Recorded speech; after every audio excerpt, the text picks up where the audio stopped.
My name is Peter. I'm a recovered alcoholic. Grateful to be alive and sober and part of a sacred place called Alcoholics Anonymous. I'm grateful to be at this group to share my experience, strength, and hope. It's one of the pockets of enthusiasm around Alcoholics Anonymous in New Jersey. And I've been attending this meeting on and off for a few years now and get to send lots of folks up here. So for me, it's an honor to be at this podium and share with you guys my experience, strength, and hope on what it was like, living life on self-will, what happened, the spiritual revolution, and how I am today living in the sunlight of the Spirit. A loving God separated me from alcohol June 23rd, 1988, and I'm a recovered member of Alcoholics Anonymous, and by the grace of God, God gives me 21 years sober today, so I'm very happy about that.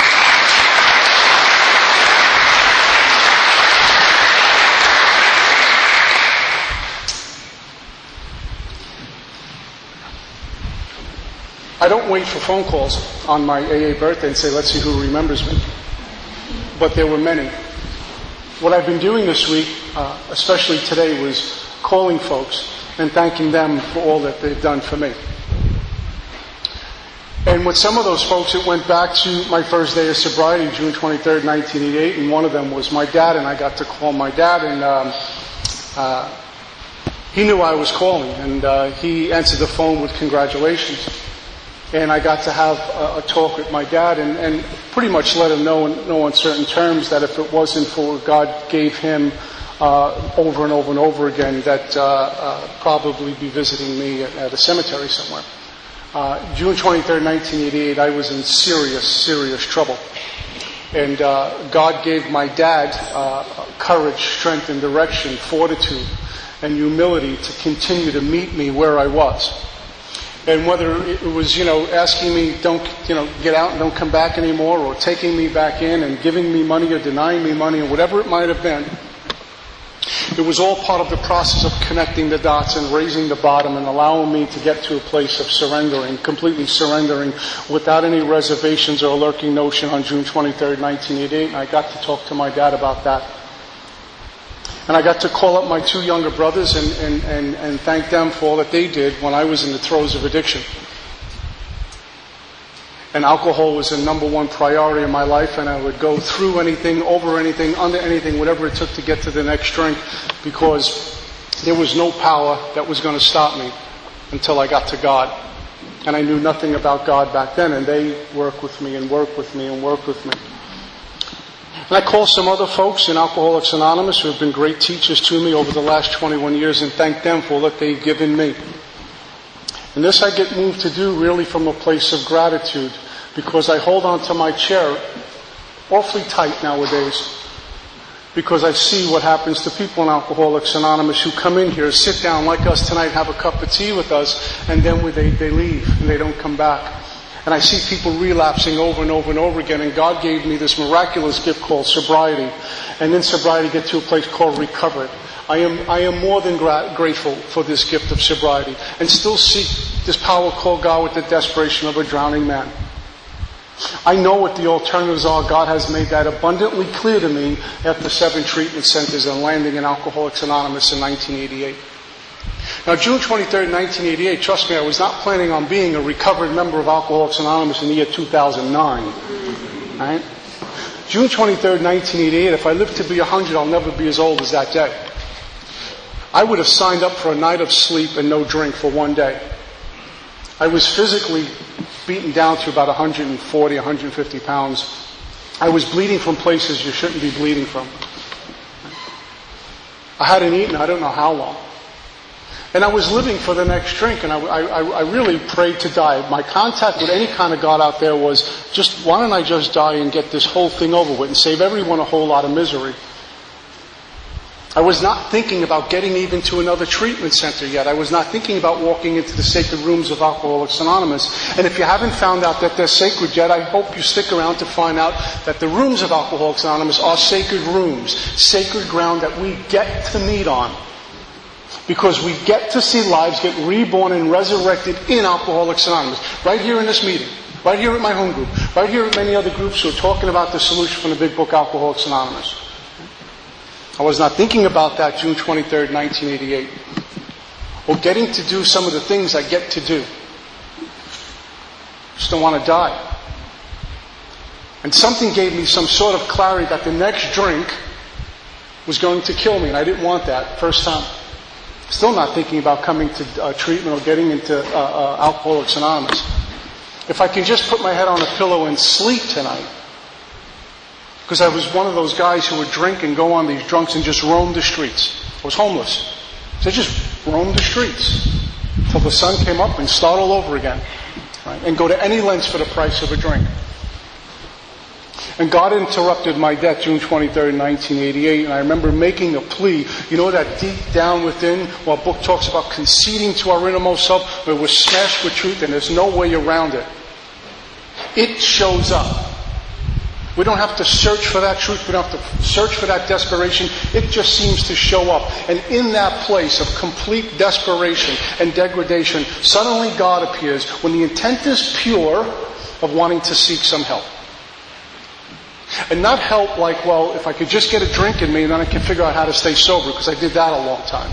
Let me have a drink and I'll figure out how to stay sober. It was not about that. It was a complete surrender from deep down within. And in that moment, I remember looking up and praying to this power called God. The only conception I had of God is the God that I was taught growing up. For really, I had no conception of God. It was this thing out there, maybe. And I found out what a great thing that is for someone who's walking into Alcoholics Anonymous new.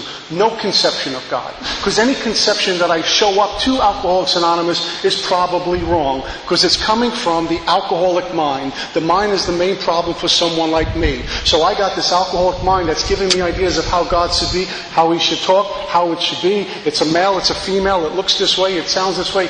All wrong. God is punishing, God is damning. Live by, the law of karma. All wrong. So I got beaten to a place where the only conception I had of God was something out there that's supposed to help you when you're in trouble.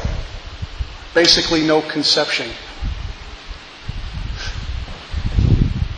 The bottom I hit allowed me to be completely wide open, like a vacuum. With no real conception of God, no idea about Alcoholics Anonymous anymore, because I wasn't thinking about Alcoholics Anonymous. I had a few futile attempts in the meetings of Alcoholics Anonymous. I'd come here drunk, or on my way home I would get drunk. Made wide open. Completely wide open. Now that's not a pleasant feeling. Because June 23rd, 1988, I'm willing to lay odds from here to Vegas. There were very little, at that moment, manifestations of self getting in the way. God stopped all of that, interrupted my death, and I begged him for help, and the words I got was, enough and I have other work for you to do. Not knowing what those words meant. And when God gives us information, it isn't like I'm speaking to you now. It's a movement, it's a rhythm. We interpret the words that God's giving us, and that's what I got, and I had no idea what this meant. I'm full-blown alcoholic, a step away from dying, and God says, enough, I have other work for you to do. I don't know what this means, I just don't want to die. And that particular day, I made a phone call to my dad. Because the only person on the whole planet who was going to come get me in this condition was my dad. So I make a phone call. Actually, I made 3 or 4 collect phone calls to my dad who I hadn't seen in a while. And every time I would go to pick up the phone, I get these crying jacks. I can't hang up the phone, go to the next phone, shuffle along the street, pick up another phone, go to call and collect, hang up the phone, weeping and weeping and weeping, and somewhere around the 3rd or 4th phone call, I had this truth delivered to me that if I was to get my dad, and he did come down to see me, and saw his oldest son in this condition, this would kill him. I was given a seed of compassion. And off I went. My dad was in Atlantic City with his current wife and had a feeling that I was in trouble. I've said this a million times from these podiums, how God works through people, but it isn't only people in Alcoholics Anonymous, it's people. Every one of us are God's children. And he uses us. Move here, say this, be still, go there. I knew the only one is infinite wisdom that can come get me was my dad. The only one I was going to trust at that moment. And my dad listened to that intuitiveness. This is how God works. Drives from Atlantic City, starts going through the streets of Brooklyn. It's a guy who used to drive around his car with a little photo of me, pay off the winos and the junkies and say, hey, this is my son, here's $20, tell me where he is, tell me where he's hiding. Makes his way up to Brooklyn, starts roaming around, and runs into me. When he got out of the car, his deportment shouted. He was a man of compassion. It's the first time I sensed that, my dad. And he walked across the street. I said something like, "Dad, I'm okay." And then I collapsed in his arms. My dad held me up, patted me on the back, and said, "I am not going to lose my son to this." Just kept saying that over and over again. "I'm not going to lose my son to this. I'm not going to lose my son to this." In the most sordid moment in both our lives, God allowed my dad to stand with dignity and humility and courage. To hold on to me. Most people were saying, "Get out and don't come back." Hold on to me, hold me up, literally hold me up, and then get me to another treatment facility. God connected the dots. God will connect the dots for us when we don't have the power to do it. What's my intent? Huh? There were no bargaining chips for me June 23rd, 1980. I was done and I knew it. When Bill talks about bitter morass of self-pity, quicksand stretched around me in all directions, I had met my match, I had been overwhelmed, alcohol was my master. I know what Bill's talking about. I know what that is. And I can talk to you about it the way you can talk to your bottom about it, but until you experience it, words are always going to fall short. And off I went to treatment. So I thank my dad for that day, how difficult that had to be. You know, your firstborn, your oldest son is dying in front of you. And it isn't something that we can rationalize like if it was cancer or AIDS or some other illness, some other terminal illness. You can kind of put it into perspective somehow, some way. Addiction, alcoholism, you're going to die over this? Huh? We know we die over that. The civilians don't get it. So it's been a day of really experience. I've been humbled by today. Been humbled this whole week. I shared a week or two ago that this is a really special time for me personally. I have a belly button birthday in July. I can't believe I'll be 50 in a few weeks. Lord have mercy. God, that's another meeting.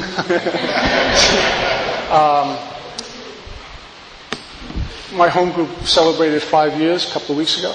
You know, the Vision for You group. I'm a member of the Vision for You group in Union, New Jersey. And God gives me another AA birthday. So it's a really neat little personal time of the year for me. Plus it's summertime. And anyone close to me knows how much I love this time of year. It's been really a neat time for me too because I've been in the treatment center business for too long and got lots of gray hair over it and have experienced a few times on this path of sobriety the most difficult financial times you could imagine. At times sitting with folks and looking to declare bankruptcy. I got married, bought a house, had the house with the white picket fence, the beautiful wife, looking to make children, had the new car, all my ducks in a row. My external world looked like something you would admire. It looked wonderful. Pete Marinelli hit it big time. He's working, he's got a great job, everything's got money flowing, everything's good, and it was all removed. My entire external world blew up. There went the house, there went the money, there went the cars, there went the marriage, everything. And I wasn't a guy who was living untreated. I wasn't a guy who you would expect that to happen to. I was someone who was living along spiritual lines, even back then. And so what do you do when that happens?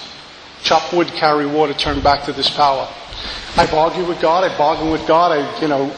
try to rationalize with God, not tell God, hand God a script that I wrote. I live happily ever after. Look,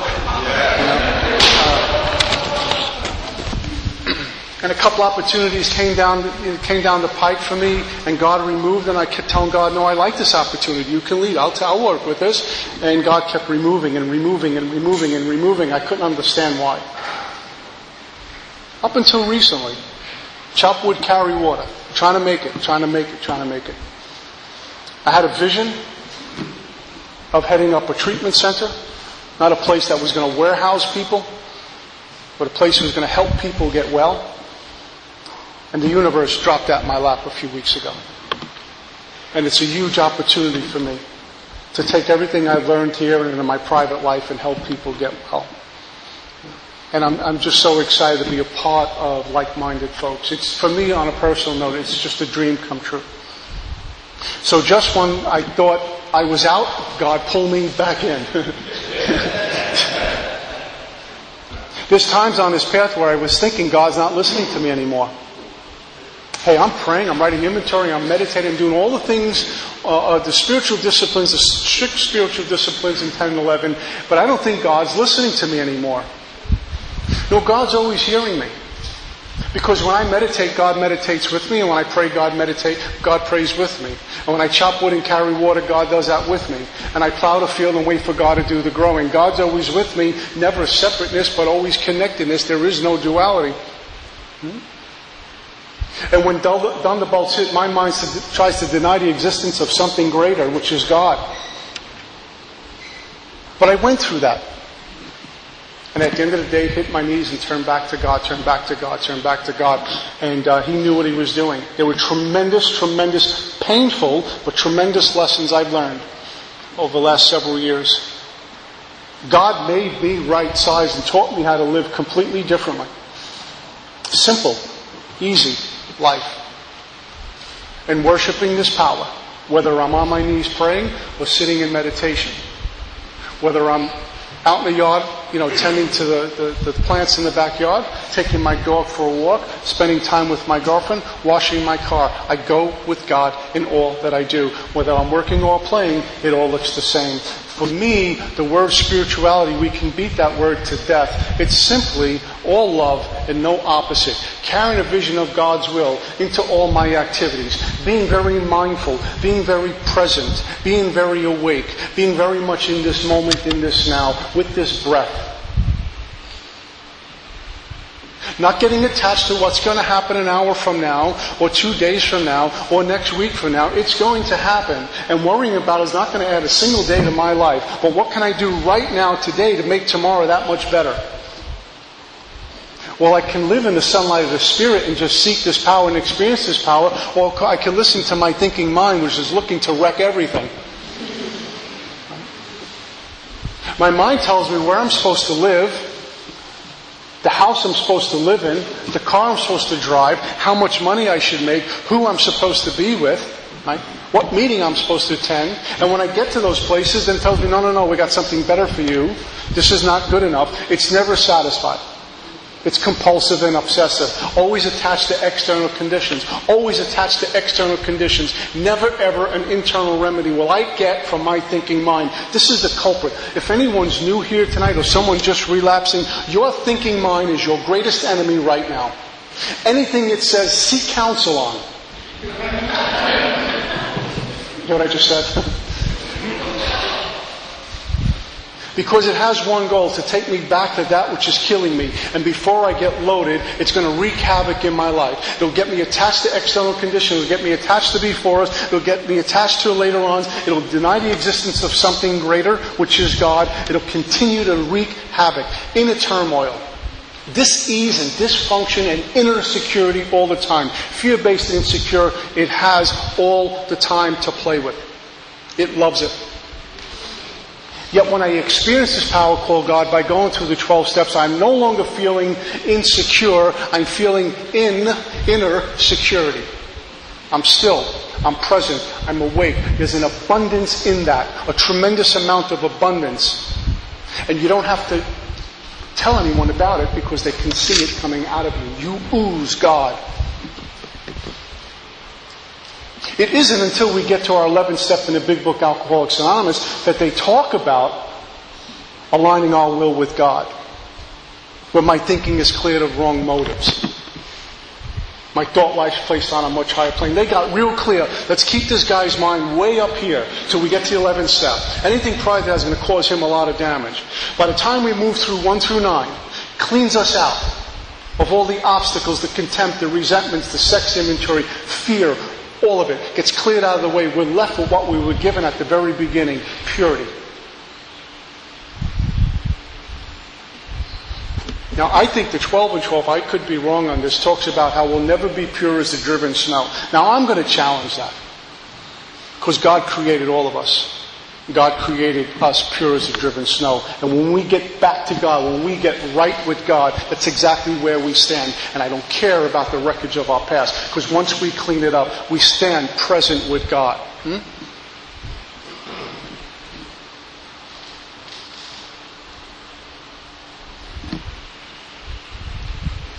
I was not thinking about God the first time I got drunk.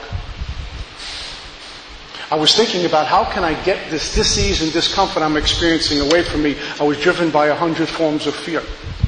Self-delusion, self-pity, you name it, I had it. Everything to do with self was running the show. Felt insecure and inadequate wherever I went, fear-based and insecure. I watched the tough guys hang out in the schoolyard, and I couldn't compete with them. Going through school, there was always someone on the block, someone in the crowd who was doing really great in school, getting scholarships. I couldn't compete with them. Tried to be a musician. I was a wannabe musician. Couldn't compete with them. Wherever I went, there I was. I was just not good enough. I was so insecure and fear-based about who I was that if someone showed some affection to me, I wanted to marry you. I like you. I'm madly in love with you. Let's get married. I'm 14. Yeah. If the guys on the corner said, hey, there's Pete, I did anything they wanted. I'd beat a gopher for them. There was something. Give me some sense of self. Give me some sort of substance. I was attached to external conditions from the beginning. So one night when they're passing around Colt 45 beer, I put my hand in there for acceptance to be a part of this deal, not knowing alcoholism was already ticking. When we study our book, our fourth step says we go back to our lives, not back to our first drink, right? And I drank, and I got rocketed. And what alcohol did for many years was allow me to deal with my alcoholism. Alcohol worked. All that fear and insecurity, the inadequacy, the resentments, the contempt I had as a young guy was put to rest when I drank because I got very present. It worked. It was a panacea for my ills. It worked. From the very first time I got drunk over in Brooklyn. Colt 45 beer rocketed me to a place out there that was indescribably wonderful. When Bill says in his story, he writes, I had arrived drinking Colt 45 beer.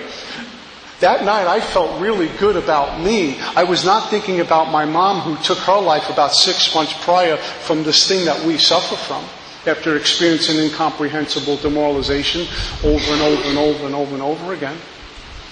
When we get to that place where, you know what, I want to die, I can't do it anymore, and that's what she did. I was not thinking about that pain. I was not thinking about this guy called Dad. Back then I was just so fearful of.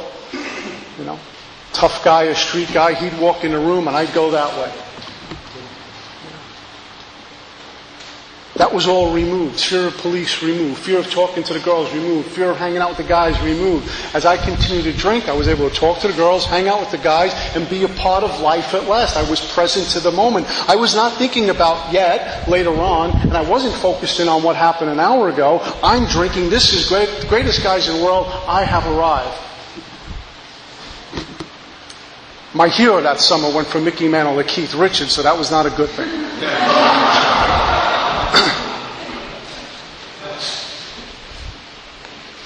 There were no serious consequences either the first time getting drunk. I went home, got up the next morning, remembered everything, went down to the park on a Sunday morning, played basketball with the older guys. My shoulders, though walking to the park, were about that wide. I had a little bit of a story. I had a solution. I can deal with the rest of the week now because I found something last night. It's called beer. And when I drink beer, I know it's going to take me to that place. So I chased that for another 15 or so years. And after experiencing at the beginning some minor consequences of my drinking, you know, you came home late last night, your room is not looking too good lately, what's up with you? Little consequences. Folks are starting to see a little change in me. To consequences like waking up in the morning and stealing from my family who felt safe in their home with jewelry and money and valuables lying around. It's their home. Why wouldn't I feel safe? And so I started to take things that didn't belong to me. And when I finally stole from my dad's checkbook, I would forge his name. He came looking to me when he got all those canceled checks back. And he drove into Manhattan looking for me, and he found me, and I went off to my first treatment center. When my dad found me, his deportment shouted when he jumped out of the car that he was a man who was really, really angry. I didn't find out until I was sober in Alcoholics Anonymous, because when I went to make amends for a lot of the things I did to him, he told me he was hurt. He felt betrayed also, that his oldest son would steal from the family. That's what we do when we're in the throes of addiction. That's being powerless over alcohol. I don't get meetings of Alcoholics Anonymous that tell the newcomer, hey, just think the drink through. Just don't drink. Put the plug in a jug and get to a meeting. It makes no sense, because if I could have done that way back then, I would have. I saw at one point the pain I was delivering on my family, and they didn't ask for it. I saw some of the bewilderment and despair in their eyes when I would do it again. Anyone with wholeness of mind would say, I love these people. I'm not going to hurt them. I lay down my life for them. I'm not going to hurt them. Except when it comes to alcoholism and addiction, it don't care. And it manifests through thought, word, and deed with me, so I don't care. It isn't until we hit a brick wall and I land in a hallway, June 23rd, 1980, where I say, I don't want this anymore. And it was really even a self-seeking motive. I don't want to die. I was not thinking about amends for other people, but God gave me that much to get me to the next place. I don't want to die. Why would my thinking mind allow me to have compassion for others? Powerless over alcohol. I can't stop drinking. Step one never tells me, hey Pete, you can't drink. It says, Pete Marinelli, you are drinking, and you're not going to be able to stop it on your own power. Okay, no, I'm an alcoholic. Pour me a drink. I'm an alcoholic. Powerless over alcohol, no choice, control, and all starts in the thinking mind before I even pick up a drink. So how can I think this drink through? Do I really want to play that game of Russian roulette? And let's see what happens if I think the drink through. Especially if I'm a chronic relapser. Why would I do that? Well, if I'm an alcoholic with an alcoholic mind who's untreated, that's exactly what I'm going to do. Because looking at the big book and folks who are talking about the big book seems to be really drastic and revolutionary. That seems a little radical. Joe, how many treatment centers have you been in? 25, but that's radical. Right? Well, how's that working for you? I don't want to talk about it. See you next week. Put the plug in the jug. Don't you think it's almost insulting when I hear people in Alcoholics Anonymous tell an alcoholic, put the plug in a jug? Don't you think they have enough common sense to say, right, if I put the plug in a jug, it stays closed, so I won't drink. So why is he sitting here? Because if they had the power to keep the plug in the jug, somebody else would be sitting in there and they'd be bowling tonight. They wouldn't be coming to meetings of Alcoholics Anonymous. And worse, relapsing. And even worse, dying. It makes no sense. So back then, I was doing just that. I was killing my family. I wanted to stop and could not. I had powerful desires not to drink. Like many of us had powerful desires not to drink. I don't want to drink. I don't want to do this anymore. I don't want to do this anymore, only to pour another drink. That's powerless over alcohol. With my family, regardless of what was at stake, the pain I was causing them, reputation I was going to lose, money and jobs and girlfriends and you name it, it was all put in front of me. Peter, you're going to lose this, and I would push it aside in a heartbeat. Because I'm powerless over alcohol. I cannot stop that. Step one tells me I am drinking. I got to experience that firsthand when these things were presented to me. My family's father emotional appeals seldom sufficed. First time I got arrested, sat down at the kitchen table with my dad. Spent a night or two in the tombs. It was a horror show. I remember going in there, looking at everyone that was squashed into one cell, while the CO was beating someone up in the next cell. I was petrified. First time I got arrested. Petrified. Thought I was a big sharp guy from Brooklyn. I was crying for mama. And I'm looking at guys lying on the cement filthy floor in the tombs in Manhattan. Well, oh my God, these lowlifes, never me. By 3 o'clock in the morning, I was under the bench, on the floor with a hood up, sleeping on a concrete floor. They didn't care. And when I got out of jail, I did it again. But I remember sitting down with my dad, and he was bewildered. What happened? How could you get arrested? What did you do? Right? I was drunk driving. I got caught with possession. couldn't understand it. And I looked at my dad in the eye and says, I will never do this again. I swear to you, I will never do this again. It was a mistake. It was that girl I was with. It's all her fault. She's been a bad influence on me. You do it about us too. Come on, don't give me that. He seemed like a nice guy on the first date. Get out of my dad's reach. And at that moment, I'm telling you, I won't do this again, and I meant it. Until I left his reach, got outside, and my mind said, okay, let's go figure out our life. But first, let's get a bottle of Mr. Boston Blackberry Brandy. It's powerless over alcohol. Second, third, fourth, fifth treatment center. Losing jobs. I was a longshoreman, a job that you cannot lose, impossible to lose. My dad was the boss. He was the shop steward. There was no way on God's earth that I could lose this job. He told me, you're fired, don't come back. 9 weeks in my fifth treatment center. On the way into this fifth treatment center, I swore off liquor forever. I said, I'm never, ever, ever, ever, ever going to drink again. I am so done. And I'll do anything in treatment. So I spend 9 weeks in a treatment center. 2 days later, I get discharged on a Saturday, Monday, I'm loaded. As if I never stopped. Powerless over alcohol. But I'll come to an AA meeting and someone will tell me after hearing all of this, well kid, here's a quarter, call me when you want to drink. I'm not calling you when I want to drink. I'm not even going to think about you when I'm drinking. I'll call you when I need money to borrow money. Right? Put the plug in a jug. I'm not putting the plug in a jug. That doesn't work. I will try it, but my mind will say, okay, now take it out and drink. Powerless over alcohol. And that is really part of the unmanageability we experience also. For me, I've always found two components to this unmanageability deal. It's the lifestyle and what we're doing. We're in the grip of the grapes. Not paying rent, unemployable, not taking care of our children, not meeting our civic duties, not meeting our family duties. All of it just goes to hell. But the other part of the unmanageability is not knowing what that day is going to look like when it shows up in my mind, says we're drinking today, or the strange mental blank spot. That is not a manageable life. The things I would do for the price of a drink, that's not a manageable life.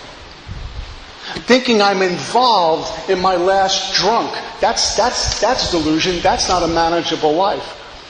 Because if I think I'm involved in my last drunk, then I should have stopped it if I had the power to do it, right? But I don't, so I'm not involved in that.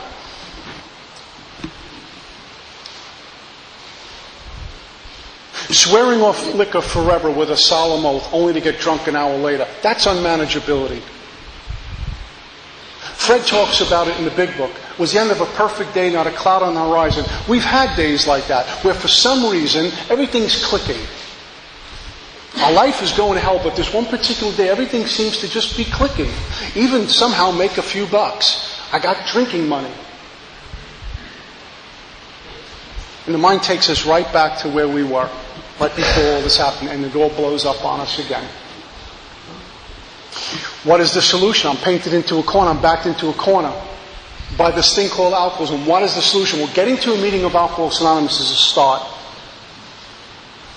But the information that floats around a lot of our contemporary AA meetings is that just getting to a meeting is enough, and it is not enough. Speak to any relapse or real alcoholic. It is not enough. It's grace that's keeping me sober. And I find power in the unity of the fellowship, in the numbers of the fellowship. There's some sort of safety that I experienced at the beginning. And those of us who just make meetings and do nothing else, I will lay odds from here to Vegas. If you're a real alcoholic, you're experiencing page 52, and your ego has rebuilt itself so large that it won't give you permission to sit down with someone and say, I'm sober 15 or 20 years and I'm dying. I don't sleep at night. My behavior doesn't resemble anyone on a spiritual path. It contradicts a spiritual path. But I'm dying, I can't talk to anyone about this. But getting to a meeting is a start. But we know there's so much more to it. There's sponsorship, there's our big book. Now why is it when I walk into some meetings of Alcoholics Anonymous with a big book under my arm, or big book under your arm, or talk about our experience from the big book, they don't want to hear it? It's like you just brought in some sort of demon. Hey, this is AA, don't bring that big book and the 12 steps in here. We have a nice, comfortable, sick meeting. Leave us alone. Right?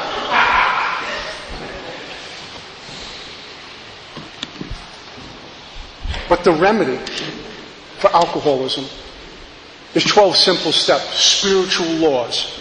And by the time we move to 10, 11, strict spiritual disciplines, in the discipline of that work is a tremendous amount of freedom.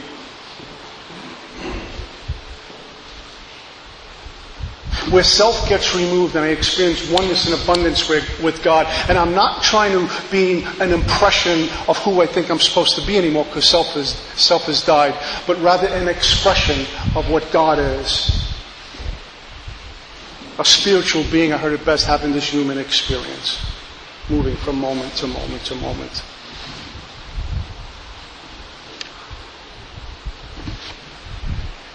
Getting clear that I am connected to every one of God's creatures.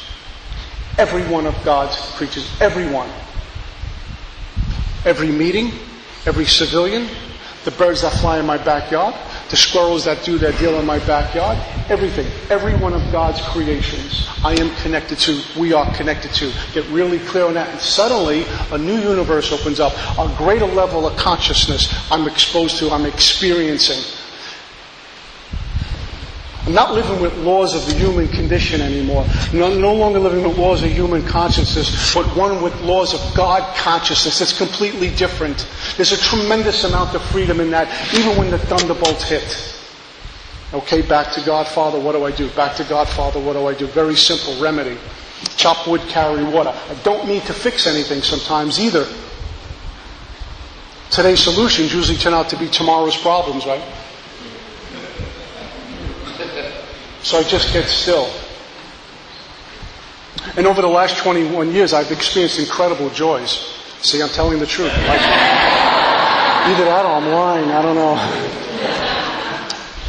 Incredible joys and incredible challenges.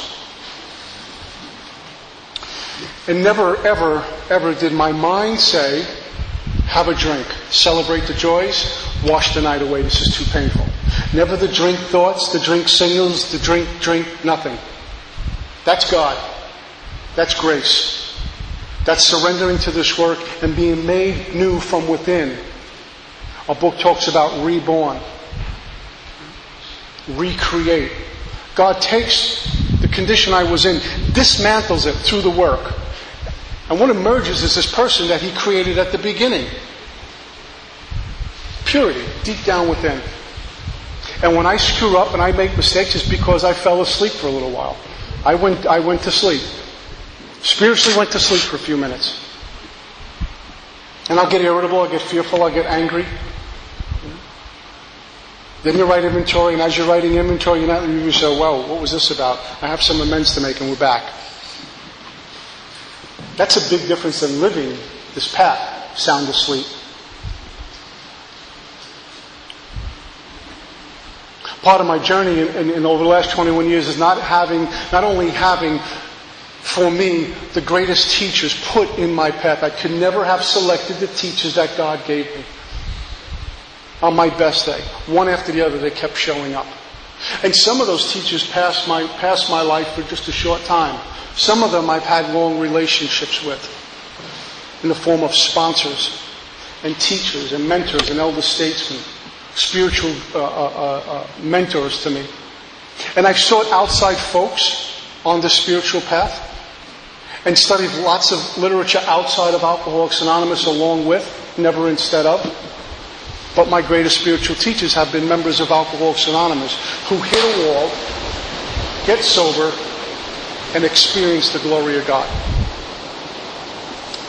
I remember going into my 6th treatment center. And I had swore off alcohol again. I got addicted to some other things by now. And I was living for the next one. I was in serious trouble. And I get into this treatment center, and my family didn't know what to do with me anymore. They wanted me to go to treatment just to get me off the streets. And I spent a day and a half in this treatment center and signed myself out. I had been given this little apartment that my dad got for me and furnished for me and bought a TV and all the things you would need, put a telephone in the wall, bought me some clothes and some work clothes, maybe to take me back on the job again. And I sold everything in that apartment and got bounced out of this apartment for not paying rent and basically trashing the place because I lived like an alcoholic.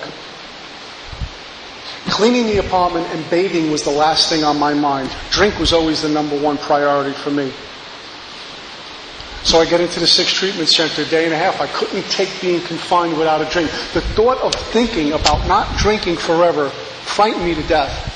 So off I went. The thought of going through another detox frightened me to death. So off I went. Through a series of circumstances, on my way into my 7th treatment center, I go to a place out in Long Island again. I mean, people thought I worked there. On Sunrise Highway, there was a sign, my picture, stay away from him. So I go back into this treatment center for the 7th time. And I'm up there about 10 days. In my mind, the insidious insanity of the first drink was coming back. I was thinking of ways I can get out of treatment and drink safely. My alcoholic mind did not care about the wreckage I had just caused to me and to others. And they sent me off to Minnesota. But I just shared this the other night. I had about a day and a half layover in Staten Island, New York, at my dad's house. Before I got on a plane, they sent me out to Minnesota for more treatment. And when we drove up to that house, I felt like this wind came through the car of alcoholism. And when I thought of, if I go in the house with my dad, there is no way I'm going to get a drink. There is no way I'm going to be able to sneak out. I'm going into lockdown as soon as I walk in that house. He has not let me out of his sight. I'm done. And my mind's saying, get out. Get out of the car and just run. Don't know where I'm going to run. Just run. You'll figure it out later. But you cannot walk in that house. You're done if you walk in. My dad got out in front of me. I was in the passenger seat. I got out and I followed him into the house. I was walking around the house. My dad was making some pasta. I'm vibrating. I can't even talk right because my mouth and I'm just shaking all over. I'm sick. I'm sweating. I'm underweight. And my dad asked me if I was hungry, and I said, no, I can't eat.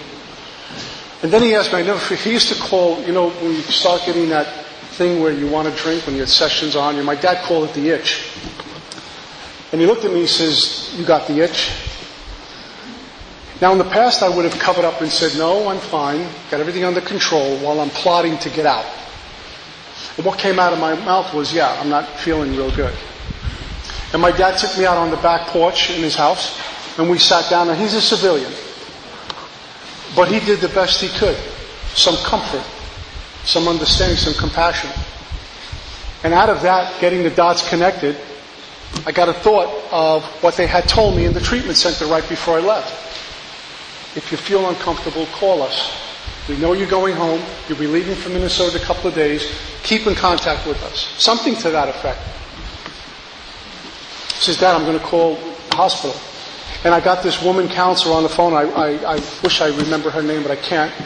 And I called her, and I told her exactly what I was experiencing. I don't know if that call was just a few minutes or a half hour, whatever it was, but it was enough to get air back in my lungs and settle in. And by the time I got to the airport, trust me, it was not an easy stretch. It was a tough time. But I got to the airport sober. And when I got on the plane, my dad and my kid brother were there, escorting me on the plane. It was prior to 9/11, so families and friends could walk you pretty far. And they did, right up to the gate where you get on the plane. And I'm loaded with remorse and guilt and shame and embarrassment about what I had done and how am I going to get out from under this. My God, there's no way. New people, if you're sitting here tonight, it feels like there is no way I'm going to get out from under what I've done this time. You can. It's called God. As I'm going on the plane, something moves me to turn back and look at my dad and my kid brother. I'll never forget this. My dad he's a tough guy. He don't cry. He was fighting back tears. I saw his face, when someone's about to cry and they're breaking. And my kid brother couldn't stop. And he said something to me like, please get better. By the time I sat down in the seat on the airplane, I begged God, please get me well so I can fix them. So I can make this right some way, somehow. Compassion was starting to breathe again. Look at what I've done to people I adore. I've leveled their life. Let me make it right.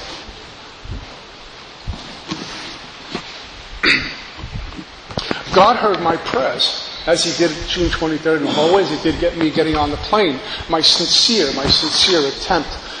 Please, let me make this right. Let me get my life right. I'll do anything. And God places me in the sacred rooms of Alcoholics Anonymous. I love Alcoholics Anonymous. With all the stuff that goes on in here, and all the business meetings where you want to strangle someone, where you go home and pray for them. I love Alcoholics Anonymous because it gave me a life and it gave me my family back and has brought dear friends into my life that I have no right having them in my life based on my track record. But God saw other ways. God saw another plan. His law. I spent about 10 months in Minnesota. And I was brought home to my first home group, the Free Spirit group. Now, this is a group I would go to loaded. And people in AA never said, hey, get out. I remember a few times in that drunken place, they would give me a phone number, keep coming back, it's okay, keep coming back. It's always okay. It's okay, keep coming back. Someone never said to me, you're drunk, don't come back. Keep coming back. They said, the only mistake you can make is not coming back. We understand where you are. So I went back. I was taken there by a woman. She brought me to the Free Spirit group. And I saw a group about this big. And they were laughing and having some fun before the meeting, the fellowshipping that goes on. And there was this one terror. Remember Louis De Palma in Taxi? He was about to be my appointed teacher. He walked into the room and there was a hurricane around him. He was just laughing and cutting up and, and busting and just having fun. And he was talking that night. But he got to the podium and he talked about God and what God had done for him, what it was like, what happened and where it was like now, what it was like now, and how he was committed to this big book and the spiritual principles in the book and how he was living in all three sides of the triangle, and it very much resembled the information I was getting out in Minnesota, specifically a meeting called the Three Legacies meeting. He was speaking my language as new as I was. My spirit was made open and willing to get that. When the student's ready, the teacher appears. My job was to be the perfect student and have a beginner's mind throughout this whole journey. Never an expert's mind. And I approached this man afterwards, and he gave me some stuff to do before he sponsored me. I thought he'd say, yeah, I'm glad you're in my life. I'm your sponsor. He says, well, wait. You have to do something first. I need you to read the first 164 pages of this book. Can you read? I says, yeah, good. Go home and read. Take a week to do it. And while you're reading, look for a couple of words. Word must and should. Underline them. Tell me how many you found, and I'll tell you why I'm telling you to do this. And when I got to the chapter working with others, it says we loaned them a copy of this book on a second visit. Having read the first portion of this volume, are they prepared to go through the 12 steps? That's what he was giving me. He waited for spiritual consent. He didn't walk up to me and say, you're new, I'm your sponsor. I didn't ask. Waited for spiritual consent. The student was ready. Here was the teacher. I asked, he delivered. It's the same practice I work with others now. I completed that reading assignment and we began methodically going through the steps from the cover of the book. Through the preface, doctor's opinion, the table of concept, the circle and the triangle, all the way through. Little by little we moved through the book and things started to happen for me.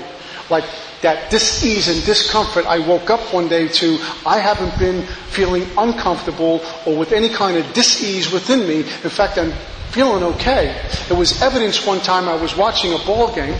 I was sleeping on my brother's couch still. And I was watching a ball game and I realized I just watched an entire basketball game with not having to be on the phone, the radio on, smoking, doing 14 other things and watching the game, right? Because I can't be still. You know how we do that? Write inventory, pray, meditate, talk on the phone, light up a cigarette and take care of our children. But I'm spiritual, I'm doing everything. It's that busy work, that nervousness that we always need to be doing something. I was able to watch this game still Be very present. It was evidenced in little things that God was now allowing me to do because I was one with God, beginning to experience oneness with God. When my dad would ask me to do something or hand me some money, and I would bring it back, and I was accountable and responsible. That was God. When I would go visit relatives, they would now leave their purses where they had them at the beginning. Not when I walked in, women would grab their purses and sit like this through dinner. Right? Started to trust. Because my deportments were now shouting, I'm one with God. My actions speak louder than any words I could ever come up with.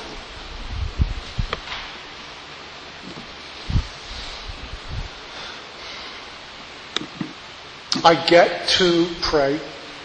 I get to meditate. I get to worship the sacred silence. I get to come from a place of silence in all that I do. I get to work with my sponsor. I get to work with the men I sponsor. I get to. It's an opportunity for God to once again show His abundance.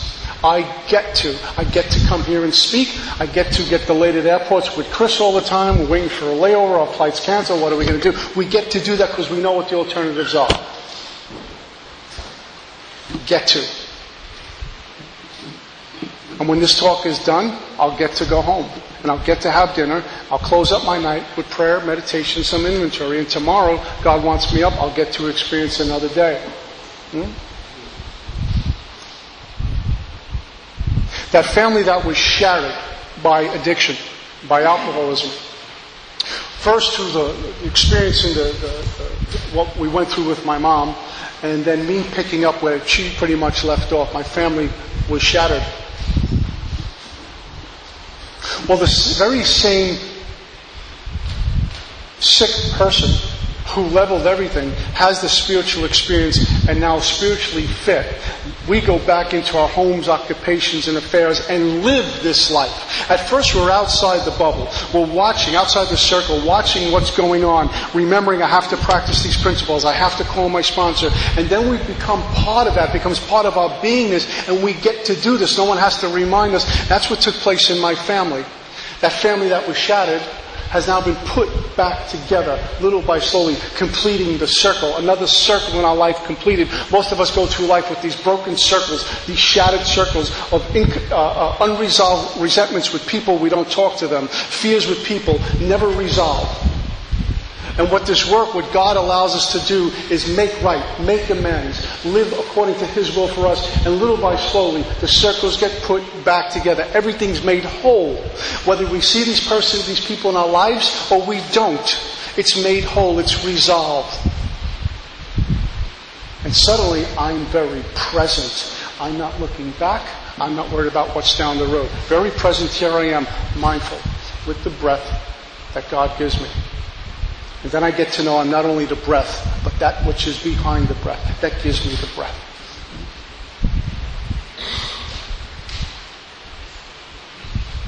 I sponsor about 10 men. A handful of these guys come to my home group. I experienced something not too long ago at my home group. I never felt like a good sponsor. I'd always trying to do my best, and I gotta hope they get it. I'm really hope they get it. I'm sitting in my home group. I'm there at 6 o'clock on Thursday nights, almost every Thursday, working with someone. And there I am working with someone.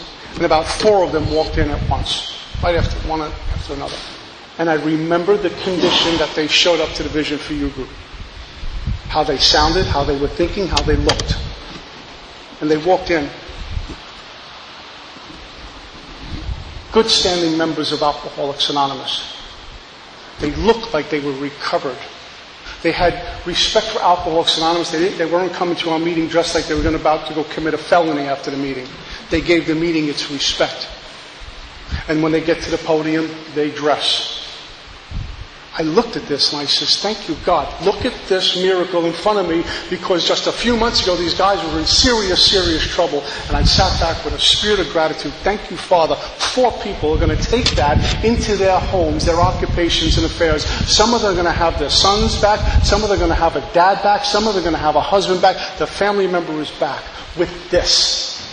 That's Alcoholics Anonymous. That's what we ought to be shouting from the rooftops in meetings of Alcoholics Anonymous about the sacredness of AA and the power of God in the rooms of Alcoholics Anonymous. Why it's not done, I don't know. That's what this is about. Our founding members made no bones about what was going to keep us sober, who was going to get us sober. It was God, and nothing less than that great fact. So we go shout it from the rooftops. God may speak to me or you in quiet, in my sacred time, my sacred space, in silence, give me information, and then I can go shout it so the masses can hear it. I'm so grateful for my teachers that they did shout it so I could find them. Alcoholics Anonymous is my home. That's all I got. Peace.